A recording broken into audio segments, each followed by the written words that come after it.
Bonsoir mesdames et messieurs, vous aimez le sport, merci de nous rejoindre sur Canal Algérie pour le 9e numéro de 52 minutes chrono. Aujourd'hui l'actualité est comme chaque lundi riche et variant. On commencera par donc l'élection, on reviendra sur l'élection de M. Mustapha Barraf, président du comité olympique algérien à la tête de l'association des comités olympiques nationaux olympiques africains. Handball, Coupe d'Afrique des Nations, Dames 2018 au Congo, le 7 national gagne son premier match et perd aujourd'hui face au Cameroun. On reviendra avec notre consultant et spécialiste maison handball, à savoir Nordine Hani. Volleyball, les clubs contestataires campent sur leur position de boycotter le championnat et attendent un signe positif de la tutelle. Et puis basketball, le GSP remporte l'affiche face à Dalbeda. Et le Wydad de Boufarik reste sur sa lancée victorieuse. Tout cela, comme chaque lundi, avec Nordine Hani, notre consultant, en attendant l'arrivée de notre invité, à savoir M. Mustapha Barraf, pour revenir sur son élection à la tête de l'ACNOA. Le plaisir de retrouver Nordine Hani, comme chaque lundi. Nordine, bonsoir. Bonsoir Mortal, un plaisir qui est tout le temps partagé. Bonsoir à tous les fidèles de 52 chrono. Et on va commencer par du positif et surtout cette élection de Mustapha Barraf, on va dire fierté du sport algérien, puisque c'est une bonne chose d'avoir un Algérien à la tête d'une instance aussi importante que l'ACNOA, l'Association des comités nationaux olympiques africains. Écoutez, c'est toujours très important d'avoir des Algériens à la tête des instances internationales. On l'a tout le temps revendiqué, on a trop laissé la chaise vide. Nos amis tunisiens, égyptiens ont fait donc, si vous voulez, donc ont pris le maximum donc au niveau des instances.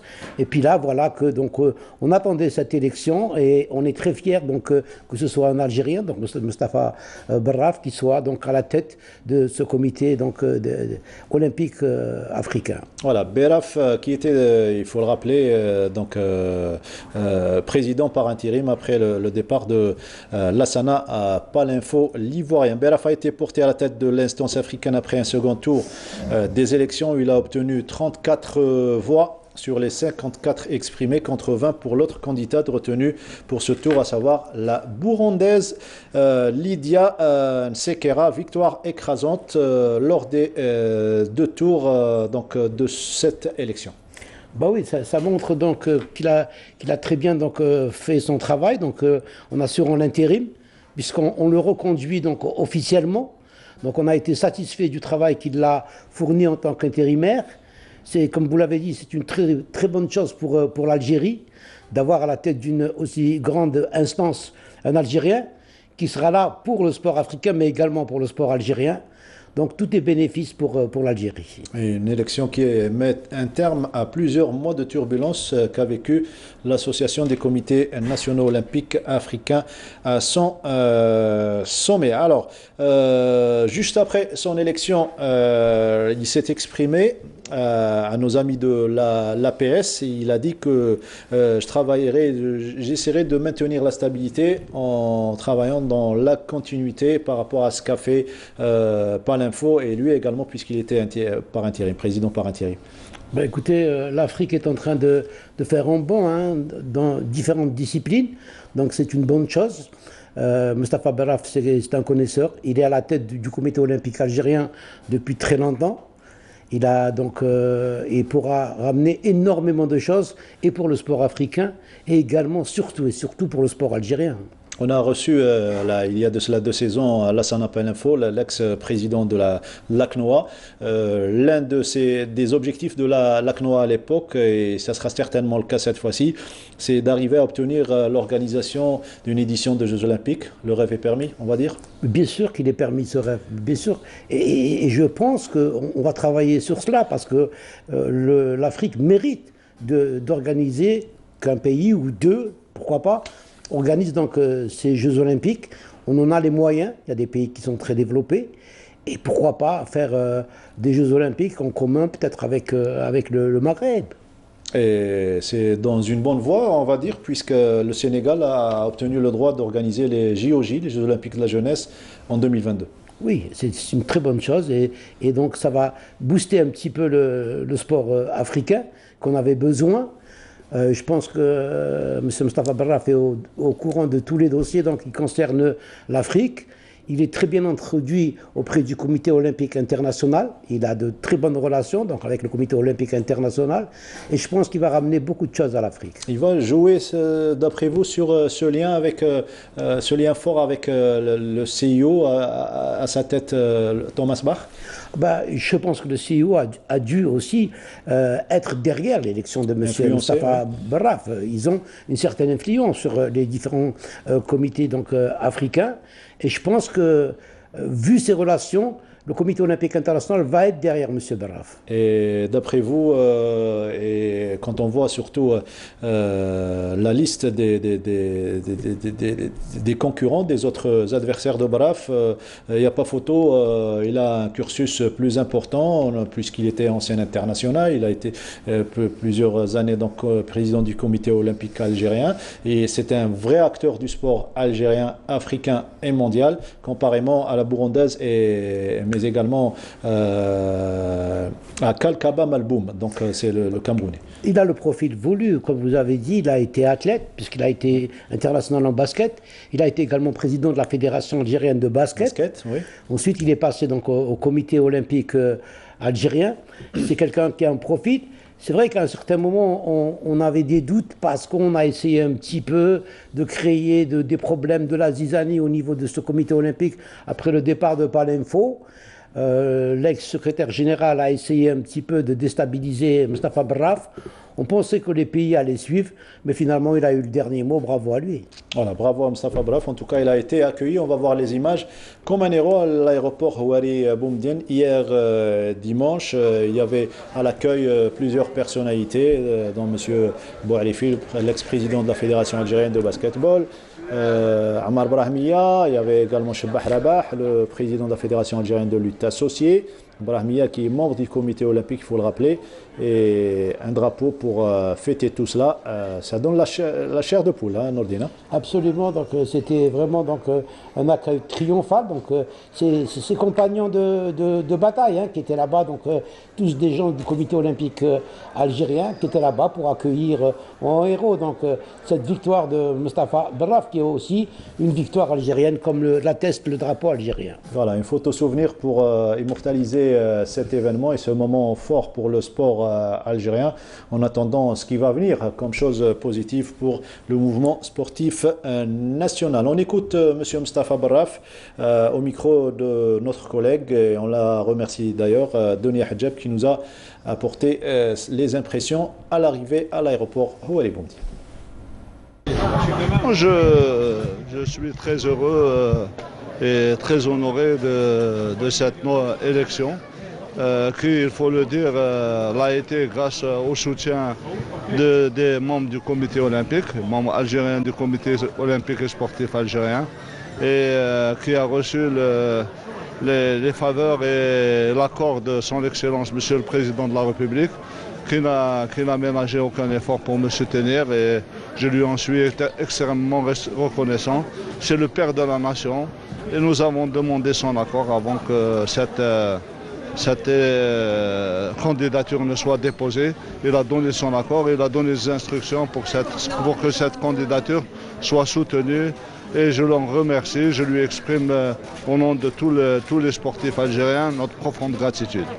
Je voudrais dire aussi que maintenant que le comité olympique algérien est au sommet de l'Afrique, nous ferons tout pour aider aussi toutes les Algériennes et tous les Algériens qui ont les compétences et les capacités de se faire, pour eux aussi rentrer dans les instances internationales et les instances africaines. Il faudra aussi que nous continuions à défendre les intérêts de l'Algérie dans toutes les grandes compétitions, les grandes manifestations et les grands événements sportifs internationaux et continentaux.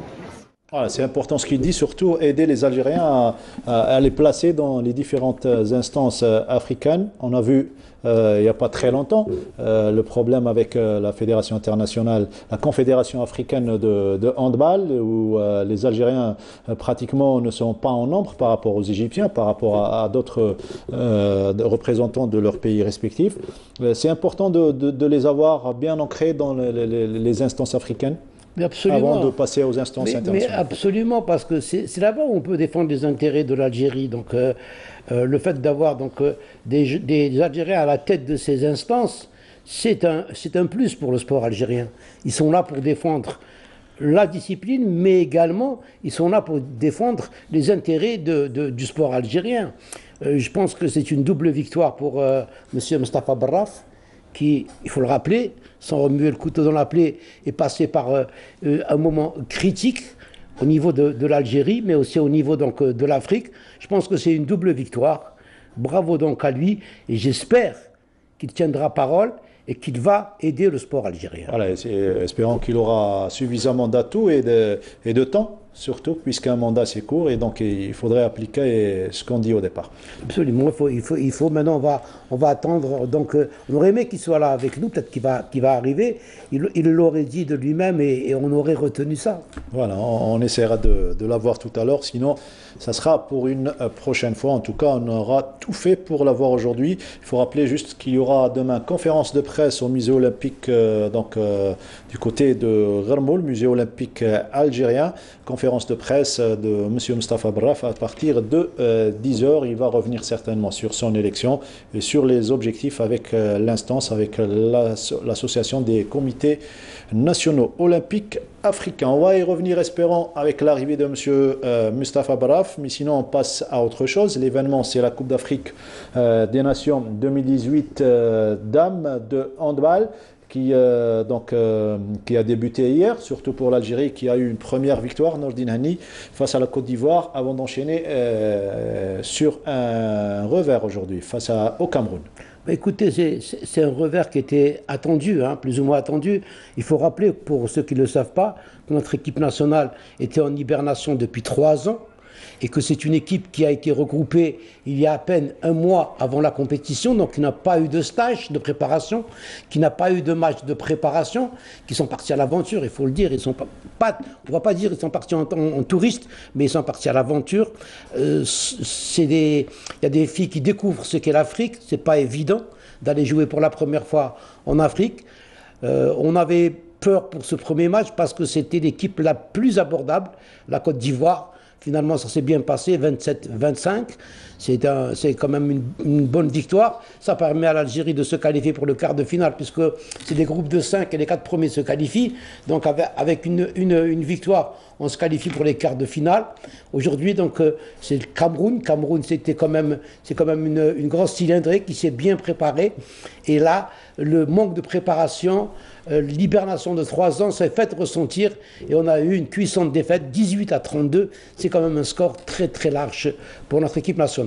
Très large, et on va avoir les impressions à chaud de l'entraîneur national Benjamil, qui va revenir sur ses 2 premières rencontres, une victoire et une défaite. Monsieur Benjamil, bonsoir. Bonsoir, Alain Salam. Voilà, vous êtes en direct avec nous sur Canal Algérie, l'émission 52 minutes chrono avec Nordine Hani, que vous connaissez parfaitement bien. Oui, déjà je salue M. Hendy. De toute façon, il a un peu résumé la chose, M. Hendy. Tout ce qu'il a dit, c'est un peu juste. Donc, c'est vrai que cette équipe nationale-là a été recoupée, ça fait 1 mois. Bon, on n'a pas eu de matchs internationaux. C'est pas nuit à notre préparation. Il faut dire qu'elles ont fait un match héroïque, les filles, hier. Donc, où on a gagné de 2 buts d'écart. On aurait pu, le score aurait été beaucoup plus large si on n'avait pas raté énormément d'occasions et à 6 mètres. Aujourd'hui, c'est pareil, quoi. On a fait jeu égal avec les Camerounaises jusqu'à la 25e minute, où on menait tout le temps au score. Et après, bon, le fait que, il faut dire qu'on a été arbitré anormalement par une équipe tunisienne, alors que la Tunisie est dans notre groupe. On a eu 5 sorties de 2 minutes, que je ne voyais pas moi. Et voilà, donc et après, on a eu beaucoup de ratages aussi. On a raté cette pénalty, cette jet de 7 mètres. On a raté beaucoup de balles à 6 mètres, ce qui a fait que le score s'est élargi, alors qu'avec un peu plus de préparation, on aurait pu faire quelque chose contre cette équipe-là. Alors, Nordine Hani a une question certainement pour... allez-y. Bonsoir Abdelkrim. Tout d'abord, félicitations pour la victoire. Félicitations pour la victoire d'hier. C'est une victoire qui est encourageante, mais à travers cette victoire, est-ce que vous ne vous dites pas que si vous aviez beaucoup plus de temps de préparation pour cette équipe aurait pu faire beaucoup plus de meilleures choses. Elle aurait peut-être battu facilement la Côte d'Ivoire, elle aurait fait jeu égal avec le Cameroun. Il y a un petit regret quand même. Non, le regret, il existe, Nordien. Le regret, il existe. Avec, je sais pas, si j'avais dans ma main 6 mois avant cette Coupe d'Afrique pour préparer cette équipe, parce que la passe existe. Wallah, il y a un groupe formidable. D'autant plus que je vais vous dire, je vais peut-être vous surprendre, vous savez que dans des championnats d'Afrique ou les championnats du monde, quand on utilise sur les 16 joueuses, on utilise 9, 10 joueurs. Et dans cette Coupe d'Afrique, hier contre la Côte d'Ivoire, on a utilisé quand même 14 joueurs, 14 joueuses, et aujourd'hui on a utilisé 15 joueuses. Ça veut dire que toutes les joueuses se valent et ont d'un niveau égal. On n'a jamais eu ça en Algérie. Mais faudrait un mois, ce que j'espère, c'est qu'il y a un très bon groupe, il y a une très bonne ambiance au sein de cette formation. Il faudrait peut-être c'était pas un objectif, il faut dire, je l'avais dit, redit, que la Coupe d'Afrique, en 2018, c'était pas un objectif. L'objectif, c'est 2020. La fédération m'a promis que cet effectif-là va rester et qu'on allait le prendre en charge pour continuer à travailler. Donc, le groupe existe maintenant. Il suffit que la fédération lui donne les moyens pour pouvoir s'épanouir. Alors, je pense que le meilleur des messages a été lancé hier par les filles en battant la Côte d'Ivoire, en disant aux responsables, donnez-nous un peu de moyens et vous verrez ce qu'on peut faire. Non, mais c'est le message que j'ai tenu déjà, moi, aux filles. Je leur ai dit, bon, il faut faire quelque chose dans cette Coupe d'Afrique, il faut faire quelque chose. Et de toute façon, il faut le dire, la Côte d'Ivoire, vous avez dit que c'était la plus abordable. Je ne crois pas, hein, parce que c'est une très bonne équipe, la Côte d'Ivoire. Mais quand sorti un match, les filles, extraordinaire, malgré que, comme vous avez dit, juste un mois de préparation. Donc elles en veulent, et donc même demain, elles vont tout faire. On va essayer d'aller titiller ces Tunisiennes. Donc voilà, les filles, alors, elles espèrent qu'elles seront prises en charge après cette Coupe d'Afrique. Alors, Abdelkarim Benjmil, demain c'est la Tunisie, un derby. Et est-ce que vous avez justement des atouts à faire valoir demain face à cette équipe finaliste de la dernière édition? J'ai pas entendu la question. Est-ce que vous avez des atouts? Est-ce que c'est possible de faire quelque chose avec cette équipe de Tunisie qui a mûri? C'est incroyable. Déjà, on a gagné un match, ça y est, on voit déjà, ça ils vont prendre la Coupe d'Afrique. Alors qu'on a dit que cette Coupe d'Afrique n'est pas un objectif. Tout le monde le sait. Donc on en prend les match par match. On verra. J'ai vu aujourd'hui jouer la Tunisie. Bon, ils ont perdu. Mais quand même, ça reste une nation où le handball existe depuis longtemps, où c'est une bonne équipe. Donc on va pas aller en tourisme contre cette équipe-là. On va essayer de jouer et essayer de gagner le match, c'est sûr. Voilà, c'était surtout pour vous dire que la Tunisie a énormément évolué. On doit y prendre exemple en matière de travail à long terme. Le Sénégal, dernier match, là également, vous connaissez l'adversaire ou pas encore? Vous n'avez pas de repère face à cette équipe? Si, j'ai vu le Sénégal jouer contre la Tunisie. C'est une équipe extraordinaire et ça prouve qu'ils n'ont pas commencé hier. Hein. Leur préparation a dû commencer il y a bien longtemps. Hein. Et donc ils sont bien préparés, ils ont des équipes très physiques. Donc voilà, ça va être dur pour ça. Je crois que contre le Sénégal, ça va être très dur. Voilà, une dernière question de Nordin Henni. Écoute, Abdelkarim, donc votre premier objectif a été atteint, c'était de passer au quart de finale. Mais maintenant, est-ce que vous ne pensez pas qu'il va falloir essayer de battre la Tunisie pour avoir un meilleur classement, pour éviter le premier de l'autre groupe? C'est sûr, Nordin, tu connais ma mentalité. C'est vrai que j'ai dit que la Coupe d'Afrique n'est pas un objectif. J'ai même dit qu'on est venu ici pour apprendre. J'ai dit plein de trucs. Mais quand même, la Tunisie reste la Tunisie. Quand on joue contre la Tunisie, on va y aller à fond la caisse. Et même, de toute façon, même les filles, elles sont conscientes de l'importance du match. Donc on va tout faire, on va tout essayer pour essayer de battre cette équipe-là, malgré qu'elle reste une des meilleures équipes africaines. Voilà.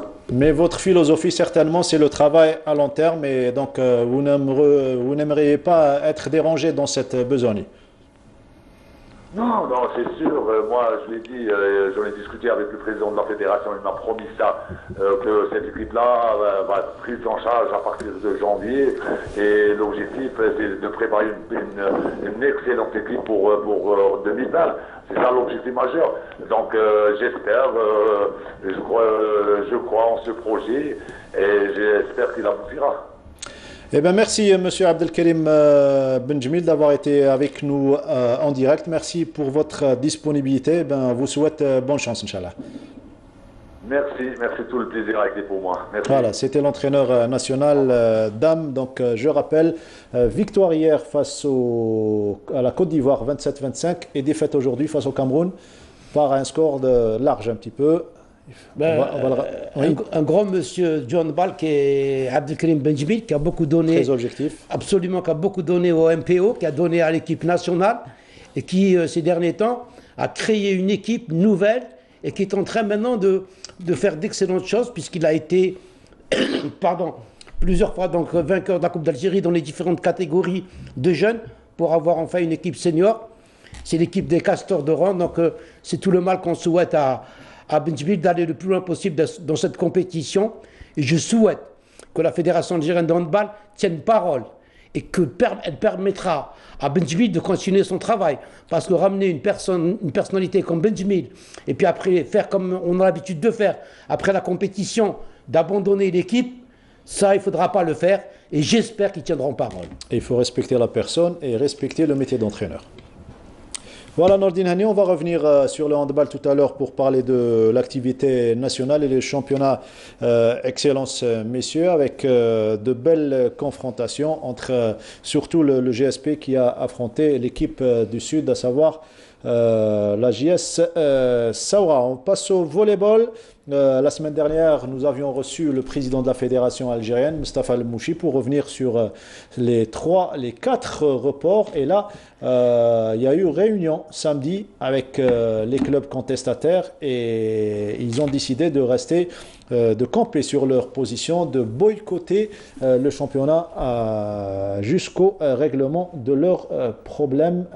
Ça ne bouge pas, donc la crise persiste. Là, on va vers une année blanche, hein, parce qu'on est déjà au mois de décembre. Les autres disciplines ont déjà fait la moitié du parcours et ils n'ont pas encore démarré. Donc c'est dommage d'en arriver là. C'est dommage parce que c'est une discipline qui est prise en otage et personne ne veut réagir, que ce soit les gens qu'on interpelle ou que ce soit ceux qui sont à la tête de ces clubs. Moi je trouve que c'est pas une solution. C'est pas une solution parce que c'est la discipline. Il y a des échéances. Il ne faut pas oublier qu'on a les Jeux méditerranéens en 2021, c'est demain. Donc passer une année blanche, c'est dommage pour cette discipline. Et je pense qu'il faut trouver une solution. Il faut arrêter de jouer au chat et à la souris. Il faut trouver une solution. Soit on va vers un championnat, la fédération doit aussi prendre ses responsabilités. Et puis aller vers, essayer de trouver des solutions et ne pas rester sur cette position d'attentéiste où la fédération est là au milieu, les clubs qui veulent parler avec la tutelle qui ne veut pas s'en mêler. Je pense qu'il faut dire basta, il faut penser à tous ces jeunes qui composent la discipline. Je ne parle pas que des équipes seniors, parce que ça va se répercuter sur les jeunes. Donc je pense qu'il faut trouver une solution et être beaucoup plus sage et aller de l'avant. Et pour le moment, ça ne bouge pas. Il y a eu cette réunion samedi au Stade Tchaker de Blida, regroupant les membres du bureau fédéral et les clubs contestataires. Et il y a eu un chaud débat, comme vous allez le découvrir à travers ce résumé que nous a préparé Toufiq Derbel. Donc on le remercie au passage. حتى الان عندنا 3 موا رانا نخدموا. انا واحد من الناس عندي 3 موا راني نخدم.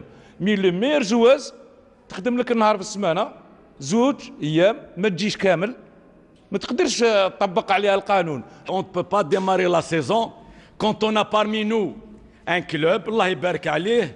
On n'est pas jaloux. ماشي قال لك عند ولا تحاسد. Mais quand déjà avant de démarrer le championnat on part à chance inégale.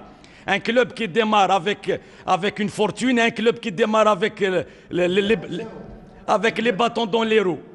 Déjà قبل ما نلعبوا الماتش déjà خاسرين من الاول. Nos athlètes ils viennent avec un moral abattu. C'est pour ça que je dis, et tout le monde est unanime à dire, moi quand j'ai un problème à poser, je pose mon problème, je n'ai pas besoin d'aller raconter la vie de mon voisin. Ok, je pose mon problème, j'ai besoin de subventions, j'ai besoin de sponsoring, je pose mes problématiques. Mais au GSP, on voudrait aussi qu'on cesse de nous citer à chaque déclaration. Ok, nous sommes un club sportif, nous ne sommes pas des voleurs. Nous avons des subventions de la part de l'État qui sont de même niveau que tous les autres sports, que les autres clubs. Ok, et ça, c'est les mêmes subventions. Au niveau de l'État, c'est les mêmes subventions. L'État ne peut pas donner au GSP plus que quelqu'un d'autre. Maintenant, en termes de sponsoring, ça peut être une démarche de dire, bon, ce serait bien que l'État puisse mettre un budget sponsoring, qu'elle puisse amener les entreprises un peu à s'investir. Mais le sponsoring, de par le monde, c'est une activité privée, c'est une vente d'images, c'est une vente de droits. Et je pense qu'il faut être sage. Dans la démarche, il faut être sage. Il ne faut pas tout balayer, il ne faut pas aller vers le suicide. تقول لي لا ساجاس ومن هنا تنصح دينوا النصيحه سي بيان وحنا ثاني ننصحوكم وقفوا معنا فوالا تو سامبلومون حتى هذه نصيحه سي مصطفى واش تقدر ديرنا ما تقدر ديرنا والو الشيء اللي قديت ديره اسكو سيت تهضر مع المينيستر قالوا بدي يستقبلهم يا جماعه نعلو بليش خلاص nous n'avons pas d'autre choix nous devons montrer à toute l'Algérie que nous sommes des vrais responsables et on doit reprendre la compétition. De notre côté, en tant que président de la Fédération algérienne de volleyball, je suis là pour هذو les problèmes تاعكم هذو المشاكل تاعكم هذو les propositions تاعكم je suis là pour les emmener au niveau en haut. Il voulait parler, M. Le Mouchi, de la tutelle, à savoir le ministère de la Jeunesse et des Sports. Finalement, chacun tire de son côté. Apparemment, la présidente de fédération ne peut rien faire face à cette situation. Le GSP, il dit au club de ne pas nous citer. C'est son droit. Les clubs, ils ont droit de revendiquer leur dû. Et finalement, c'est plus sur quel pied danser à part. Écoutez, le problème est plus profond qu'on ne le pense. Parce que tout le monde est responsable. La tutelle est responsable parce qu'après la réforme, il n'y a pas eu une autre stratégie et on a laissé faire un sport de bazar. Tout le monde est payé maintenant. C'est devenu un sport professionnel. Ça demande une grande masse salariale. La fédération est responsable également parce qu'on ne peut pas jouer avec autant de clubs. On ne peut pas prendre en charge autant de clubs de l'élite. Il faut revenir à un championnat plus restreint où on peut vraiment investir de l'argent. Il fallait tout simplement sanctionner les clubs qui ont payé des joueurs juste au départ. Il y a de cela quelques années, les années 90. Il fallait soit trouver une solution pour passer au professionnalisme comme on a essayé de le faire. Et vous avez vu avec le football, malgré qu'il y ait des lois, des textes, on n'arrive pas encore. Des clubs se plaignent aussi. Donc il fallait passer de la réforme à un autre type. Je ne sais pas comment on peut appeler ça, comment trouver ça. Un fonds national où on met de l'argent, où on prend les meilleurs clubs, ceux qui peuvent avoir des joueurs de l'équipe nationale et payer les joueurs en fonction de leur rendement. Maintenant, c'est devenu, on veut on voilà. Si vous voyez les salaires des joueurs, c'est incroyable. Mais moi, je me pose une question. Pourquoi le volley ne démarre pas alors que le handball et le basket démarrent? Journée, oui. Et le handball, il est à la phase retour. La première journée de la phase retour. Le basket aussi a démarré, même si on laisse entendre qu'il va peut-être revenir vers le boycott. Aller vers trouver un prétexte pour JSP. JSP, on le sait, existe depuis longtemps. Pourquoi en parler tout de suite? Il faut plutôt chercher des solutions pour rendre les autres clubs au même titre que JSP, en essayant d'avoir un fonds, en essayant que le ministère essaye de trouver des sponsors pour ce fonds, et à partir de ce fonds, pouvoir aider quelques clubs les plus cotés. Maintenant, vous avez des championnats à 16 clubs. En division 2, vous avez des championnats à 20 clubs. Quand vous avez 36 clubs, vous ne pouvez pas donner les mêmes moyens aux 36 clubs. Mais par contre, aller à un championnat à 8, là, on peut trouver des solutions. Mais pour cela, il faut s'asseoir à une table, arrêter donc que chacun comme sur ses positions. Il faut non, mais c'est ce qu'ils veulent, les contestataires, ils veulent une rencontre avec le ministère. Il faut aussi mettre du leur, parce qu'il faut le dire, que les championnats ont été gonflés depuis qu'il y a les élections au niveau de la fédération. Parce que plus vous avez de clubs au niveau de l'élite, au niveau des 2 divisions, plus vous avez de votants et plus vous avez de gens qui vont marcher avec vous. Plus le handball, à un certain moment, voulait aller à un championnat à 29 clubs. C'était incroyable. C'était de la folie. Donc il faut un petit peu que chacun mette du sien et que ce soit la discipline qui en sorte grandit. Parce que regardez où est le sport algérien maintenant. Comment imaginer la suite des événements s'il y a un niet ou bien un retour négatif de la part de la tutelle? Ben, je ne sais pas moi comment que ça va se passer parce que imaginez surtout en volleyball, il ne faut pas oublier que les joueurs sont payés. S'ils ne jouent pas, est-ce qu'on va les payer ces joueurs? Comment que ça va se passer avec tout ça? Donc est-ce qu'on va payer des joueurs qui ne jouent pas? Est-ce qu'on va les mettre au chômage? Mais il faut vraiment une réflexion, il faut une large réflexion. Ça ne suffit pas de dire on veut de l'argent, sinon on ne joue pas. Ce n'est pas de l'argent qu'il faut, c'est des solutions pour arriver à trouver comment gérer certains clubs, pas tous les clubs. Maintenant vous allez, je vous l'ai toujours dit, 3e division, on est payé. Au 3e division, quand vous allez en bas, le championnat féminin, les filles sont payées. Alors il faut payer, vous ramenez des athlètes qui ne résident pas sur le lieu où est implanté le club. Il faut les prendre en charge, il faut les faire manger, il faut les nourrir. Moi je vois ça, comment que ça se passe. Et c'est devenu un véritable bazar. Je vais vous raconter une histoire pour ne pas faire la différence entre l'amateurisme et le professionnalisme. J'ai rencontré dernièrement le papa d'un ancien basketteur du Wydad de Boufalik. Son fils, il est installé en France, du côté de Perpignan. Il a signé avec un club de 4e division, un club amateur. Et bien, puisque c'est interdit de le payer, ils ont trouvé une solution, c'est qu'il entraîne les jeunes catégories, il est payé. Donc, dans le statut amateur, comme vous le dites souvent, les subventions servent à payer, servent à la formation. Et donc, il y a possibilité de payer ce joueur quand il entraîne les jeunes. Ben, écoutez, si la loi était suivie, tous les présidents de clubs méritent des sanctions parce qu'ils n'ont pas le droit que la subvention étatique passe au niveau. On a trouvé un détour, la loi numéro 6, où quand il y avait donc le ministre Ouldali, on a essayé de détourner, on a dit on ne va pas appeler ça salaire, on va appeler ça indemnité. Est-ce qu'on a réglé les choses? On n'a rien réglé du tout. Qu'on appelle ça salaire ou qu'on appelle ça indemnité, il faut l'officialiser. Il faut l'officialiser. Le statut, oui. Entièrement d'accord avec vous. Nourdine Hani, le débat est passionnant avec vous. Vous êtes un acteur du sport algérien. Vous avez été international, entraîneur national. Vous avez vécu les 2 réformes, 2 ou 3 réformes. 2 réformes, la réforme de 78, la réforme de 77, c'est une réforme qui a été réfléchie et qui a donné ses fruits. Oui. Et donc, je vais juste pour vous citer, je vous en ai parlé la dernière fois, on a pris de grands clubs, par exemple en handball, il y avait le NED, DNC, l'MCO, le NED, et on a, si vous voulez, pris les petits clubs. Nous, c'était des groupes laïcs, c'était le CJS, oui. Malgré qu'on avait une belle petite équipe. Hein. On nous a demandé de fusionner avec les grands clubs.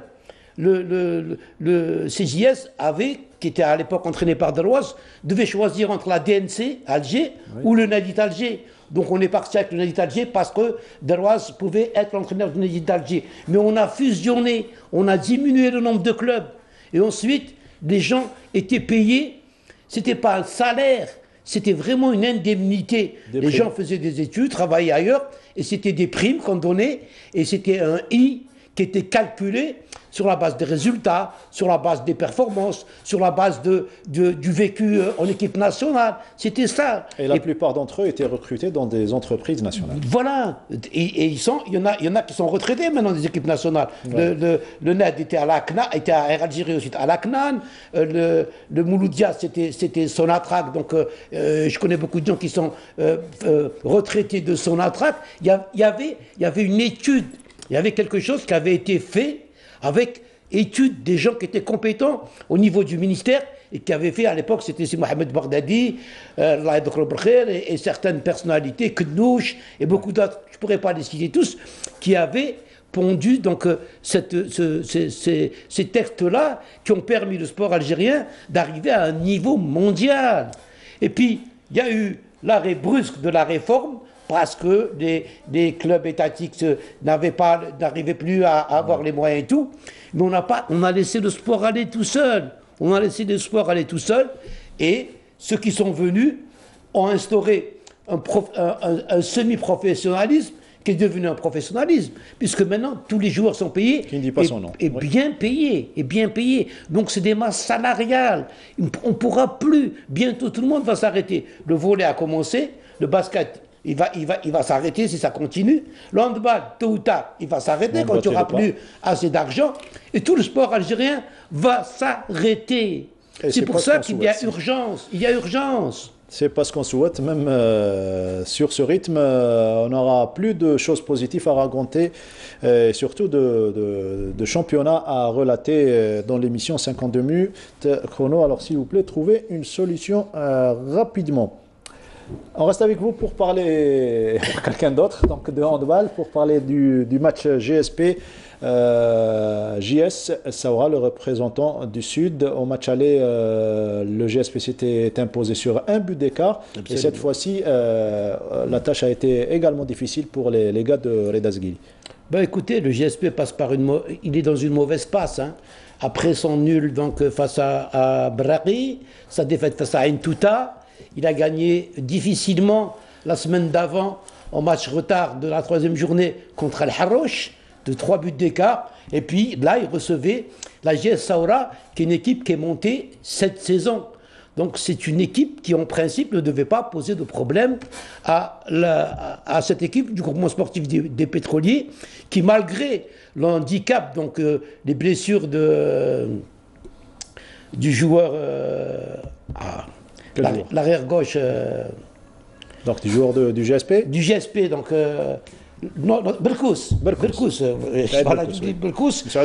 Chaboul qui n'a pas joué, mais il reste que le JSP a quand même un effectif très important. 11-9 à la mi-temps pour le GSP. C'est le Saoura qui a très bien débuté son match. Ensuite, GSP est rentré dans le match et il a réussi à terminer la première mi-temps victorieux. En seconde mi-temps, on pensait que ça y est, ça allait en roue libre pour le groupement sportif des pétroliers. Mais finalement, on revient à 18-18 dans les dernières minutes. Et là, il aura fallu de l'inexpérience des gens de la Saoura, un petit peu de maladresse pour que le JSP arrache cette victoire. Donc, ça a été un match qui n'a pas été d'un gros niveau technique, mais qui n'a valu que par le suspense de la fin de match. 22-19, c'est le score final. On va écouter les impressions de fin de match. C'était juste après la rencontre. Nordine Hani nous a récolté ses impressions. C'est toujours bien de gagner, même si on a vu qu'aujourd'hui la manière n'était pas. Je pense que ces derniers temps, on est en baisse de rythme. On passe par une période un peu difficile, mais on essaye l'essentiel, c'est de gagner surtout ces matchs-là. Aujourd'hui, on a entamé le retour du championnat. J'espère qu'on sera meilleur pour les prochains matchs et récupérer aussi nos joueurs blessés. On a plusieurs joueurs qui sont blessés. Je pense que c'est dû. On a eu un mois très chargé. Le mois de novembre était très chargé. J'espère que les prochains jours, on sera meilleur. On n'a pas à rougir, on a fait un bon match normalement. Pas le manque d'expérience, surtout de la part de quelques joueurs. Pas le manque d'efficacité surtout. dans les 10 à 5 minutes de la fin. Donc automatiquement, ça s'est répercuté sur le score et c'est une défaite. Voilà, donc défaite de la JS Saoura chez le GS Pétrolier. On vient d'entendre Abdallah Benmeni et l'entraîneur Kafi, l'entraîneur de la JS Saoura. Les autres résultats avec vous, Alors donc on le disait, la JS Pétrolier a battu la JS Saoura 22-19. Ain Touta continue son bonhomme de chemin cette saison qu'il arrêtera, on ne sait pas encore. Il n'a perdu aucun match. Cette fois-ci c'est le Handball Club d'El-Biar qu'on a fait les frais, 30-22. El Harrouch crée la surprise. Enfin, on ne parlera pas de surprise parce que depuis l'arrivée de Deili, Fador Deili, au niveau de Harrouch, c'est une équipe qui est en nette progression. Et donc, cette fois-ci, c'est Berrakia qui en a fait les frais. C'est une mini-surprise et qui se fait battre d'un but d'écart, mais battu quand même. Et puis, le SRZE a battu Shelrom Laïd 27-23. Ain Touta est première avec 16 points. Le GS Pétrolier est second à 3 longueurs derrière. Et puis, Shelrom Laïd ferme la marche avec 2 points. Voilà, c'est donc le Ain Touta qui est toujours en première position. Il y a eu changement, le départ de l'entraîneur. Alors là, ça a été, je dirais pas une surprise, hein, parce que déjà lors du match contre le JS Pétrolier, donc j'ai rencontré le président du club Mrad, qui m'avait dit qu'ils n'étaient pas satisfaits du travail donc, de l'Akhdar Harrouch, qui pourtant a gagné tous ses matchs. Il a fait le plein, il a gagné tous ses matchs, il a terminé premier de l'année, mais malgré cela, il a été limogé, donc on ne connaît pas vraiment les raisons, puisqu'on ne limoge pas généralement un entraîneur qui gagne tous les matchs, mais d'après eux, ils n'étaient pas satisfaits du travail qu'il se faisait, et que cette année, il voulait vraiment un titre, et donc il a été remplacé par Mohamed Sghir Zindine qui a pris la barre technique cette semaine. Voilà, et bonne nouvelle, nous avons le plaisir de recevoir notre heureux élu, Monsieur Mustafa Barraf, qui nous fait le plaisir de nous rejoindre. Je sais que le calendrier est chargé, vous êtes très fatigué par le décalage horaire et déjà, marhaba bik et félicitations, vraiment vous faites la fierté du sport algérien. Merci Monsieur Mustafa Barraf d'avoir accepté notre invitation. Bonsoir et merci pour cette invitation. Je suis très honoré d'être parmi vous et je salue mon ami frère Annie et vous-même qui êtes la fine fleur du journalisme algérien. Merci pour cette invitation. Eh bien, on va revenir sur. On a parlé longuement sur votre élection. On va tout d'abord écouter Adan Al-Maghreb sur Alger 6 environ et on va revenir pour en débattre longuement. Merci, Monsieur Barraf. Merci.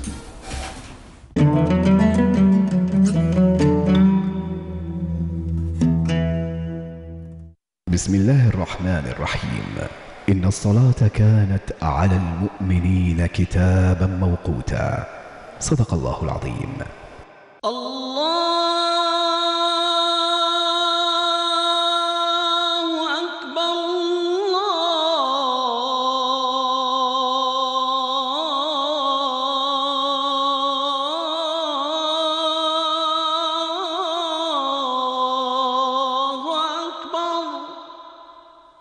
أشهد أن لا إله إلا الله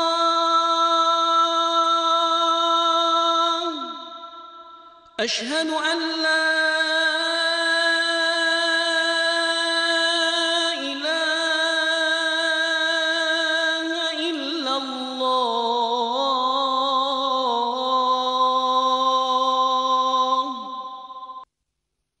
أشهد أن محمدًا رسول الله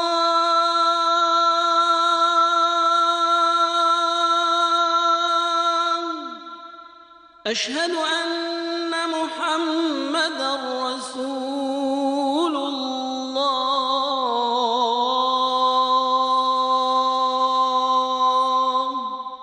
حي على الصلاة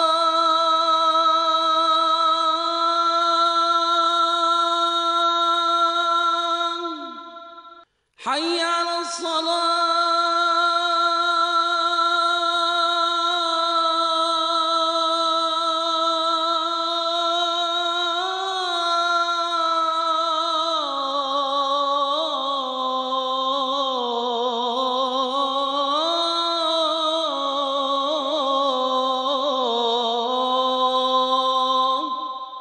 حي على الفلاح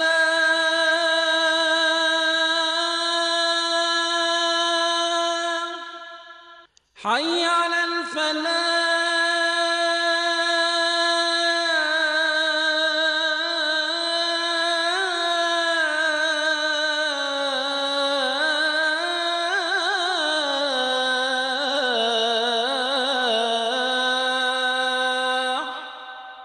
الله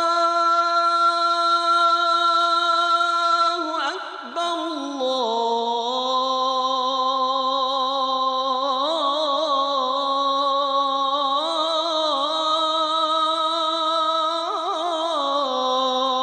الله أكبر لا إله إلا الله اللهم رب هذه الدعوة التامة والصلاة القائمة آت محمدا الوسيلة والفضيلة والدرجة الرفيعة وابعثه اللهم مقاما محمودا الذي وعدته. تقبل الله صلاة الجميع. Deuxième et fin du 9e numéro. On va la consacrer à notre invité, M. Moustapha Braf, président du comité olympique algérien et président fraîchement élu de l'association des comités nationaux olympiques africains. Merci donc d'avoir accepté notre invitation. On va revenir et vous allez nous faire vivre cette élection que nous avons suivie de très très loin puisqu'elle s'est déroulée en marge de la réunion du CIO. Et là, vous étiez présent avec des adversaires redoutables. Hein, on va dire une belle course et un très beau finish face à Nsekera, la Burundaise, et Kalkaba Malboum, le Camerounais. Oui, effectivement, bon, c'était deux grosses pointures du sport mondial quand même, avec Madame Lydia qui est quand même membre exécutif de la FIFA, présidente de commission au niveau du CIO, et M. Kalkaba qui est vice-président de la Fédération internationale de l'athlétisme, en même temps que président de beaucoup d'instances africaines et même au sein de la Fédération islamique. Donc c'était un challenge. J'ai eu la chance d'avoir quand même l'autorisation de son Excellence, Monsieur le Président de la République, pour me porter candidat. Il m'a non seulement autorisé, mais aussi il a instruit un peu tous les soutiens dont je devais disposer et qui m'ont été apportés. Et honnêtement, c'est un grand honneur pour moi d'avoir été élu et d'avoir honoré l'Algérie. Le fait d'avoir été président par intérim pendant plusieurs mois de cette instance africaine vous a aidé ou bien c'est votre cursus de sportif et de dirigeant sportif qui a plaidé en votre faveur? Il faut dire que depuis de nombreuses années, j'ai d'excellentes relations avec mes pairs et l'Algérie est quand même considérée comme un grand pays du sport. Honnêtement, je pense que toutes ces années passées aux côtés de mes collègues a été pour une bonne part dans cette élection et dans ce succès. Je pense aussi qu'il y a eu quand même des effets défavorables parce que Madame la concurrente directe était quand même présidente de commission du CIO et comme vous le savez, tous les membres du CIO étaient un peu avec elle. Je remercie à l'occasion le président du CIO qui est intervenu pour remettre les pendules à l'heure et dire qu'il fallait observer une neutralité, que c'était des élections libres, indépendantes et qu'il ne fallait pas qu'il y ait de l'intronisation de membres extérieurs. Donc cela a permis quand même de rétablir les choses à leur juste niveau. Le deuxième handicap aussi, il faut le reconnaître, c'est le fait que je sois un maghrébin. C'est la première fois qu'un maghrébin est élu au niveau d'une instance aussi importante, enfin la plus importante du sport africain et qui ne soit pas d'Afrique de l'Ouest ou d'Afrique de l'Est. Donc je pense que c'est quand même un redoutable challenge qui a été passé avec succès et on est le plus honnêtement du monde. Je pense que cela va permettre d'apporter beaucoup au sport algérien aussi, parce qu'il va me permettre encore de mieux aider mes compatriotes à entrer dans les instances internationales et les instances africaines.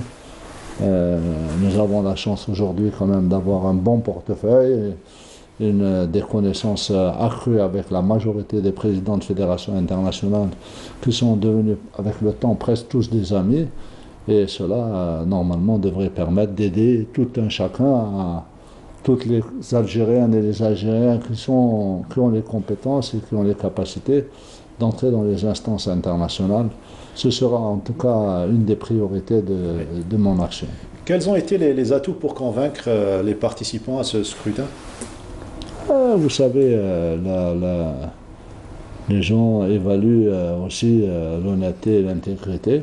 Je pense que c'est l'un des premiers critères. Et ensuite, le travail et les travaux donc, que vous avez réalisés au cours de votre carrière. Donc moi, je pense que le fait d'avoir quand même apporté un plus dans la modernisation de la CNOA, avoir été l'auteur de la restructuration de la CNOA qui a permis à cette instance internationale d'être à l'avant-garde maintenant des grandes institutions, m'a permis quand même d'avoir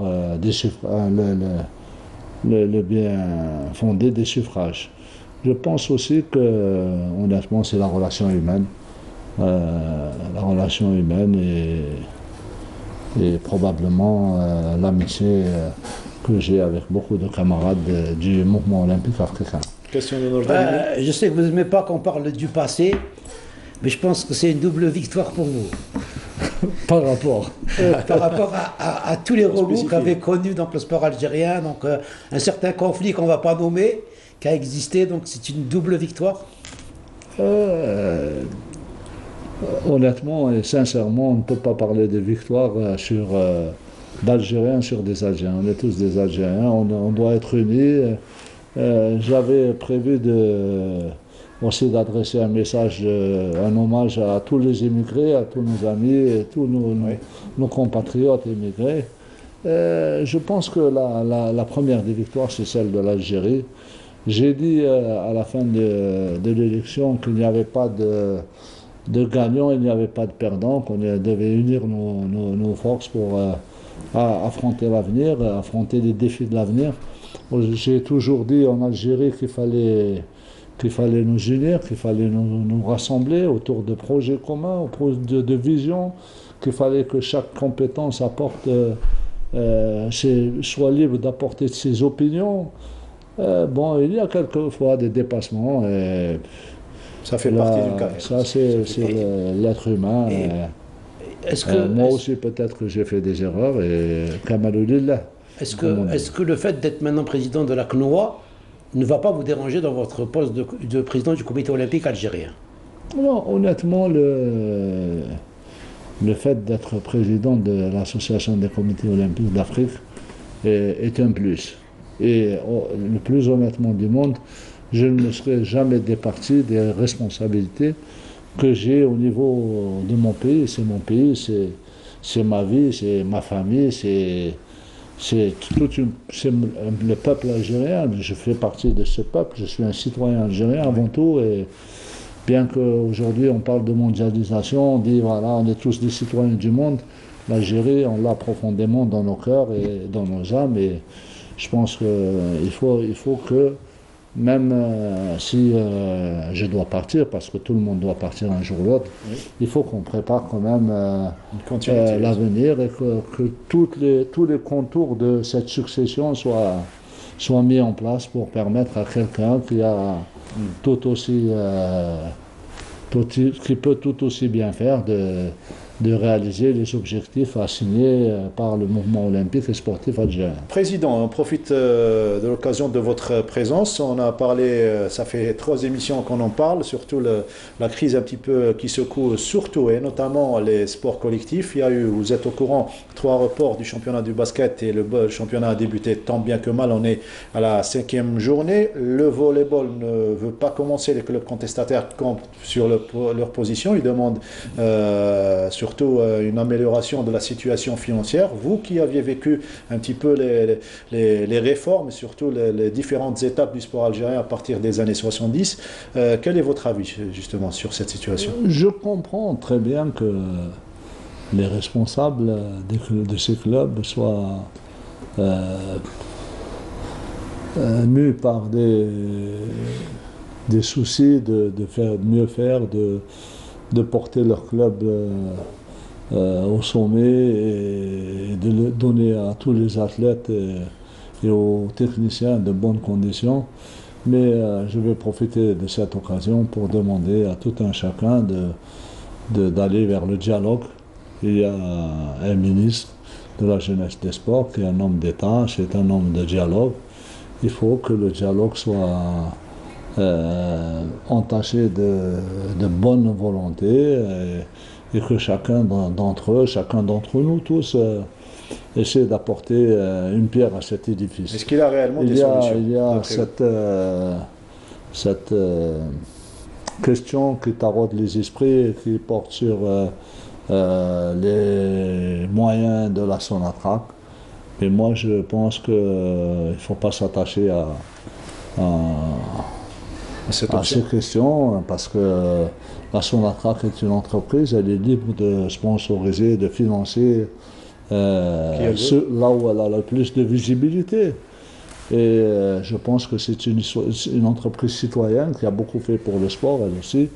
Et j'estime que maintenant il est temps de dialoguer et de trouver des solutions. Parce que le repli sur soi-même... Est-il pas nécessaire de trouver des réformes actuellement, de passer à des réformes, à une nouvelle réforme, de nouvelles lois? Logiquement, le sport est logiquement.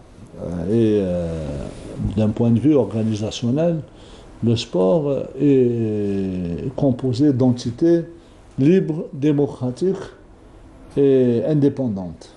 Et donc ce sont soit le sport professionnel, où il y a des questions lucratives. Il est clair qu'on ne peut plus aussi continuer à financer des clubs qui sont professionnels et laisser les clubs qui sont amateurs et pour lesquels les personnes sont des bénévoles et apportent.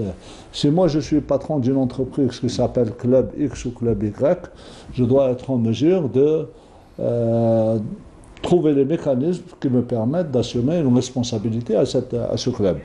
Si je suis président d'un club ou membre fondateur ou membre d'un club qui est amateur, il est normal que si cette action s'inscrit dans l'utilité publique et l'intérêt général, qu'il y ait un soutien de la part des pouvoirs publics. Et moi je pense que le mieux, c'est de se mettre à table et de discuter et de poser les problèmes pour pouvoir les résoudre. C'est ce que demandent les clubs. Vous êtes un enfant de la réforme, vous avez vécu donc la réforme en 77, vous êtes un joueur issu de la réforme, et puis après la réforme, il n'y a pas eu de solution de rechange. Est-ce que le problème ne réside pas là-dedans? On est parti vers un professionnalisme qui ne donne pas son nom. Dans toutes les disciplines, les joueurs sont payés tout en étant amateurs. C'est un professionnalisme sauvage, qu'on appelle sauvage. Et moi, je trouve que les contours de ce passage au professionnalisme n'ont pas été bien cernés. Il y a effectivement un vieil adage qui dit on apprend à nager en se jetant à l'eau. Mais en se jetant à l'eau, en mettant des bouées de sauvetage, etc. On ne peut pas se jeter à l'eau pour se noyer et après dire voilà, on va apprendre à nager quand on est noyé. Donc moi je pense qu'il y a des mécanismes à mettre en place. Il y a maintenant à restructurer un peu, en particulier certaines disciplines comme le football et les sports collectifs. Il y a une restructuration qui est nécessaire et une refondation qui a été engagée lors des assises du football et lors des assises de certains sports, mais qui malheureusement ne sont pas suivies d'effet au niveau de l'exécution. Donc le problème qui se pose avec acuité, à mon avis, c'est qu'il n'y a pas de mode qui soit adapté aux spécificités algériennes. Mais c'est clair que ça, c'est un peu un b.a.-ba qui n'est pas favorable au développement du sport en Algérie. Mais il y a un problème aussi d'application et d'exécution des textes. Il y a des textes, une batterie de textes, et on ne peut pas s'amuser chaque année à produire des textes. Soit on est amateur, soit on est... Il faut que les gens maintenant se cadrent dans un dispositif qui permette d'asseoir une meilleure stratégie. Il faut mais nécessairement s'organiser et monter une stratégie pour le sport. J'ai une petite question rapidement. Au niveau du comité olympique algérien, vous avez réussi à ramener des anciens athlètes, donc je ne citerai pas Nouria, Hamad exactement. Alors qu'au niveau des fédérations, on a remarqué que toutes les compétences ont disparu en enlevant les experts, cette qualité d'experts qu'avaient les fédérations. Est-ce que ce n'est pas aussi un problème qui freine le sport algérien? Bon, il y a une circulaire de la part du président du comité olympique et sportif que j'étais, qui demandait à toutes les fédérations d'inclure des authentiques champions au sein des bureaux fédéraux, des assemblées générales, pour qu'ils puissent participer aux décisions, participer au plan, participer à la stratégie qui est mise en œuvre au niveau de la fédération. Ça n'a pas été suivi d'effet malheureusement, au même titre que nous avons demandé à une certaine époque à M. le ministre d'instruire les fédérations pour qu'il y ait l'incorporation de femmes dans les bureaux exécutifs. Ça a été fait. Bon, en moindre mal, mais le nombre n'est pas important parce que dans chaque fédération, on a une seule femme, une ou deux. Mais je crois qu'en ce qui concerne les champions, quand on a un champion olympique, il n'est pas normal que M. Morsli ou Mme Benida ou Mme Boulmarka ne soient pas au moins membres de l'Assemblée générale. Président, rapidement, puisque l'émission touche à sa fin, vous étiez présent à Tokyo et des inquiétudes pour la boxe mondiale et notamment la boxe algérienne, puisque le comité international a décidé de geler l'organisation du tournoi de boxe après l'enquête qu'il lance sur la très controversée Fédération internationale. C'est une décision provisoire. Oui. Moi, je suis totalement rassuré pour les athlètes parce que M. Thomas Bach est un ancien champion olympique. Oui. Il a été un grand dirigeant de... Vous savez qu'il est aussi président il a été président de la Chambre de commerce et d'industrie germano-arabe. C'est un homme qui connaît bien son sujet et il a dit qu'il faut préserver les athlètes. Donc je pense que le tournoi de boxe aura lieu sans la fédération si ça continue. Mais pour les boxeurs, il y aura le tournoi et puis il faut rassurer tout le monde, il faut qu'ils continuent à travailler. Moi je suis... 30 secondes, Président. Par rapport à ce que vient de dire M. Henny, je suis un peu contrarié par le fait que lui aussi il était athlète en ce temps-là. En ce temps-là, on faisait déjà 4 heures, 5 heures d'entraînement par jour. Aujourd'hui, le volume horaire d'entraînement a complètement diminué. La méthode, nous dit-on, va vers l'allègement du volume d'entraînement. Et je pense qu'il faut remettre... Rapidement, deux mots, des remerciements peut-être à l'ensemble des gens qui vous ont soutenu. Oui, des remerciements à l'ensemble de la famille olympique algérienne qui m'a soutenu parce que j'ai demandé d'abord leur accord. Et à son Excellence, Monsieur le Président de la République, merci. Au gouvernement parce qu'ils m'ont soutenu et j'espère être à la hauteur de... Merci Monsieur Belaf d'avoir été parmi nous et bonne chance dans cette nouvelle mission. Merci Nordinani. Et à lundi prochain, n'oubliez pas, rediffusion chaque lundi soir à partir de 22h.